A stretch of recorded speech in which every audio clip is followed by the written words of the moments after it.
दोस्तों नमस्कार। महाराष्ट्र चुनाव में अब सिर्फ 2 दिन का समय बाकी है। 18 तारीख को चुनाव प्रचार बंद हो जाएगा और 20 को वोटिंग होनी है। 23 को नतीजा आएगा। महाराष्ट्र चुनाव में किसका पलड़ा है भारी और सट्टा बाजार किसकी सरकार बनवा रहा है, इसका ही तफसील से आज की इस चर्चा में विश्लेषण करेंगे। जरा आखिरी तक बने रहिएगा। पहला जो सवाल है कि सट्टा बाजार महाराष्ट्र में किसकी सरकार बनवा रहा है। सट्टा बाजार, फलौदी सट्टा बाजार बेहद फेमस है और कई बार उसके नतीजे जो उसके अनुमान नतीजों में कन्वर्ट हुए हैं। लोकसभा चुनाव में तो खैर कोई भी सर्वेक्षण, कोई भी एजेंसी सफल नहीं हुई थी।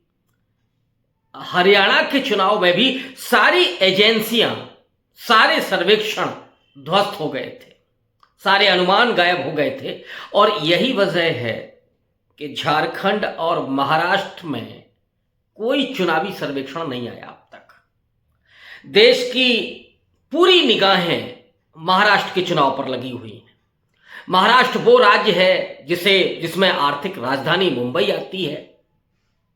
आर्थिक रूप से छठा सबसे बड़ा राज्य है देश का और लोकसभा के नजरिए से देखें तो दूसरा सबसे बड़ा राज्य है उत्तर प्रदेश के बाद। 288 सीटें हैं विधानसभा की महाराष्ट्र में।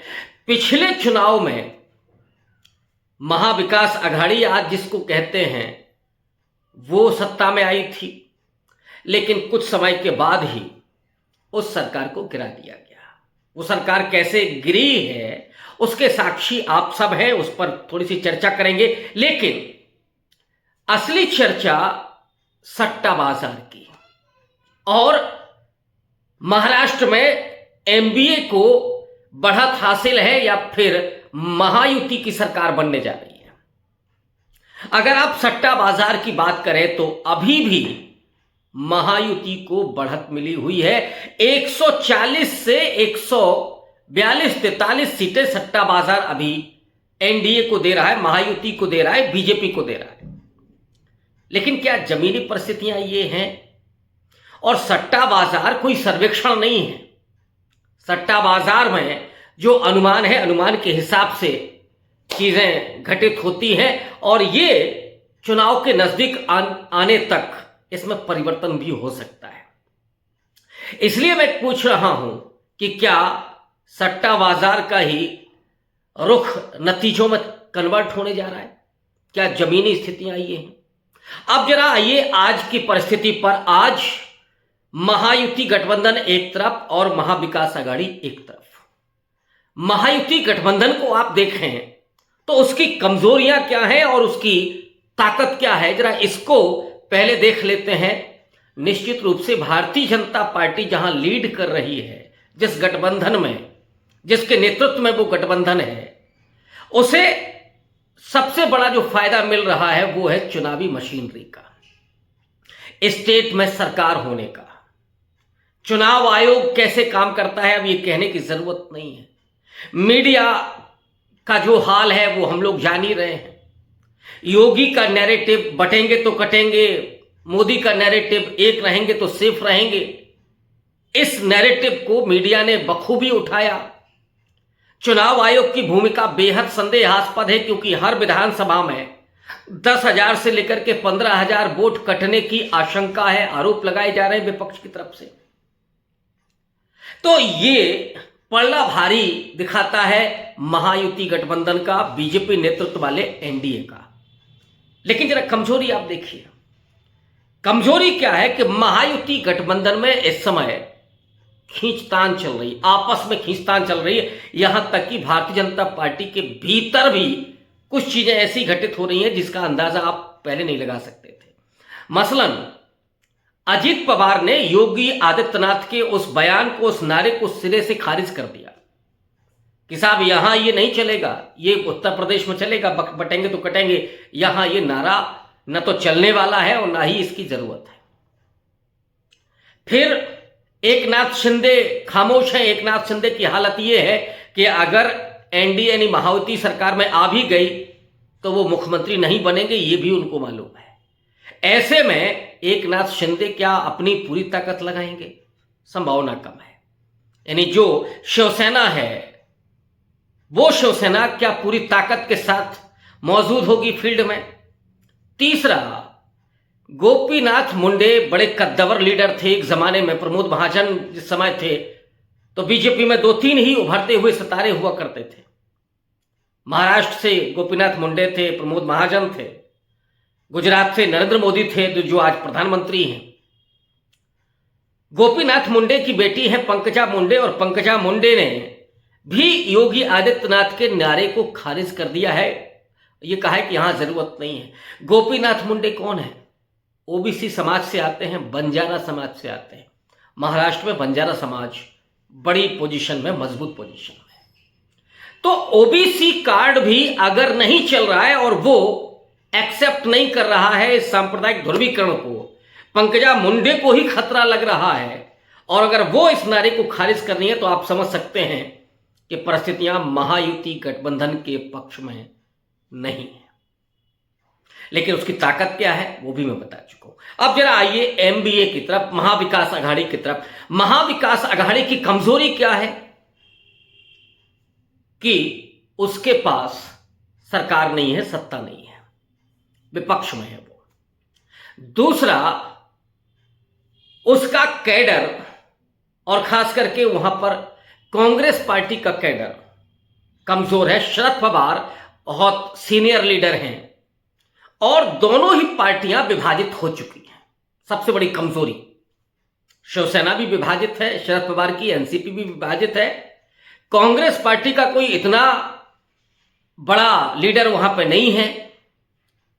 तो शरद पवार और उद्धव ठाकरे और राहुल गांधी के बलबूते एमबीए वहां मैदान में है। एक और कमजोरी अगर देखें आप तो प्रकाश अंबेडकर जिस तरह से अलग चुनाव लड़ रहे हैं और राहुल गांधी मुद्दा बना रहे हैं संविधान को, तो जो दलित वोटर्स है, महाराष्ट्र का जो बुद्धिस्ट वोटर है, वो कहीं प्रकाश अंबेडकर की तरफ न चला जाए, इसका नुकसान महाविकास आघाड़ी गठबंधन को होगा। ये कुछ कमजोरियां हैं। लेकिन जरा ताकत पर आइए आप। महाविकास आघाड़ी की ताकत क्या है? महायुति के बरक्स महाविकास आघाड़ी के पास 2 कद्दावर लीडर हैं महाराष्ट्र में। एक वरिष्ठतम 84 साल के शरद पवार, और जज्बा इतना उनके भीतर है कि चाहे धूप हो चाहे बरसात हो, वो जब मैदान में उतरते हैं तो फिर मौसम के विपरीत जाकर के, मौसम की परवाह न किए बिना वो चुनाव प्रचार में उतरते हैं, लोगों के बीच में होते हैं। वो जो इलाका है विदर्भ का, वो मराठवाड़ा का इलाका है जहां पर शरद पवार का अपना प्रभाव है। वहां पर शरद पवार बड़ा कमाल करने जा रहे हैं। जैसे लोकसभा में हुआ था, उसके पहले विधानसभा चुनाव में हुआ था, और शरद पवार का एक वीडियो वायरल हुआ था जिसमें वो बारिश में भाषण दे रहे हैं, उसने कमाल कर दिया था। दूसरा, उद्धव ठाकरे के पीठ पर वार हुआ, पीठ पर खंजर भौंका गया, उनके साथ विश्वासघात किया एक नाथ शिंदे ने, और एक नाथ शिंदे के जरिए शिवसेना को तोड़ लिया, सरकार बना ली बीजेपी ने। यही उद्धव ठाकरे जो मराठा अस्मिता की बात कर रहे हैं, गुजरात लॉबी के खिलाफ सीधे तौर पर खड़े हुए हैं, मुकाबला कर रहे हैं और सवाल उठा रहे हैं कि क्यों कर महाराष्ट्र की कंपनियां गुजरात चली गई, कैसे चलेगी, क्या हो रहा है। दूसरा, अडानी ने जो धारावी में जमीन पाई है, ऐलान कर दिया है उद्धव ठाकरे ने कि वो जमीन वापस लेकर के आएंगे सरकार में आएंगे। तो एक और बड़ा इशू जो उद्धव ठाकरे के लिए बहुत मजबूत बना है वो है कि उद्धव ठाकरे पर जो हमला किया गया था, कहा गया था कि साहब ये तो बाला साहब ठाकरे की संतान ही नहीं है। ये बहुत प्रतीकात्मक ढंग से बात कही गई थी, लेकिन उद्धव ठाकरे ने उसको पकड़ लिया और उन्होंने कहा कि ये सिर्फ मेरा अपमान नहीं है, ये मेरे पिता और मेरी मां का भी अपमान है, बाला साहब ठाकरे का अपमान है। और इधर क्या हो रहा है कि एक नाथ शिंदे बाला साहब ठाकरे का नाम ले रहे हैं, देवेंद्र फडणवीस बाला साहब ठाकरे का नाम ले रहे हैं, हिंदुत्व की धारा को बाला साहब ठाकरे के नाम से लेकर के जा रहे हैं। और यहां पर सीधा चौका और छक्का मार दिया। उद्धव ठाकरे ने और कहा कि ये तो मेरा ही अपमान नहीं है, मेरे बच्चों का ही अपमान नहीं है, ये मेरे माता और पिता का भी अपमान है। भारतीय जनता पार्टी क्या इसके लिए माफी मांगेगी? क्या नरेंद्र मोदी इसके लिए माफी मांगेंगे? तो ये एक तरह से ट्रंप कार्ड हासिल हुआ है उद्धव ठाकरे का, जिसका निश्चित रूप से फायदा भी उनको मिलना चाहिए। दूसरा, ये जो शिवसेना उद्धव ठाकरे की है, इसके पास कैडर है, लड़ाका कैडर है, और ये वो हरियाणा की तरह का नहीं है। हरियाणा में तो एंटी जाट पूरा माहौल खड़ा कर दिया बीजेपी ने, और जाट बहुत प्रशिक्षित नहीं था, कांग्रेस पार्टी ने बहुत हल्के में लिया, क्योंकि बीजेपी से जब आप लड़ रहे होते हैं तो उस समय आपका कैडर जो वोट डलवाने से लेकर के वोटों की गिनती तक में बहुत मजबूत होता है और डटा रहता है। ऐसा कैडर चाहिए, वो कैडर अगर जरूरत पड़े तो लाठी और डंडा लेकर के भी खड़ा हो जाए, जरूरत पड़े तो प्रशासन से भी भिड़ जाए, अगर प्रशासन कोई गड़बड़ी कर रहा है तो न्याय के लिए खड़ा हो जाए, लोकतंत्र को बचाने के लिए खड़ा रहे। ऐसा कैडर शिवसेना के पास है, लड़ाका कैडर है। अब एक और ट्रंप कार्ड महाविकास आघाड़ी के पास, वो है राहुल गांधी। तेलंगाना के मुख्यमंत्री ने एक बड़ी अच्छी बात कही पिछले दिनों एक इंटरव्यू में। उन्होंने कहा कि हरियाणा में एक बड़ी गलती जो कांग्रेस पार्टी से हुई कि राहुल गांधी के चेहरे को आगे करके चुनाव नहीं लड़ा गया। जैसे भारतीय जनता पार्टी नरेंद्र मोदी का चेहरा लेकर के हर जगह चुनाव लड़ती रही है। हालांकि अब तो मोदी जी के ब्रांड का बैंड बज चुका है, तो अब मोदी जी चाहते भी नहीं है। लेकिन राहुल गांधी इस समय उभरता हुआ स्टार है, एक बड़ा ब्रांड है विश्वसनीयता का, सोशल जस्टिस की, पॉलिटिक्स का, आरक्षण बचाने का, संविधान बचाने के संकल्प का एक नया आइकॉन के रूप में राहुल गांधी खड़े हुए हैं। तो चेहरा अगर राहुल गांधी का सामने रहता हरियाणा में, तो भारतीय जनता पार्टी को हार का सामना नहीं करना, यह कहना है तेलंगाना के मुख्यमंत्री का। कांग्रेस पार्टी के पास एक बड़ा चेहरा राहुल गांधी के रूप में है महाराष्ट्र में। हालांकि उनके प्रदेश अध्यक्ष नाना पटोले वो भी महत्वपूर्ण नेता हैं, लेकिन राहुल गांधी की लोकप्रियता वहां पर चरम पर पहुंच गई थी भारत जोड़ो यात्रा में ही। और अब तो वायनाड चुनाव के बाद प्रियंका गांधी ने भी मैदान संभाल लिया है। प्रियंका गांधी जिस तरह से चुनाव प्रचार में कूदी हैं, और आज जो उन्होंने भाषण दिया है, सीधा मोदी को घेरा और पूछा कि जो नरेंद्र मोदी ओबीसी की बात करते हैं, क्या नरेंद्र मोदी में हिम्मत है? मैं चुनौती देती हूं कि नरेंद्र मोदी ये ऐलान करें कि हम कास्ट सेंसस कराएंगे, जाति जनगणना कराएंगे।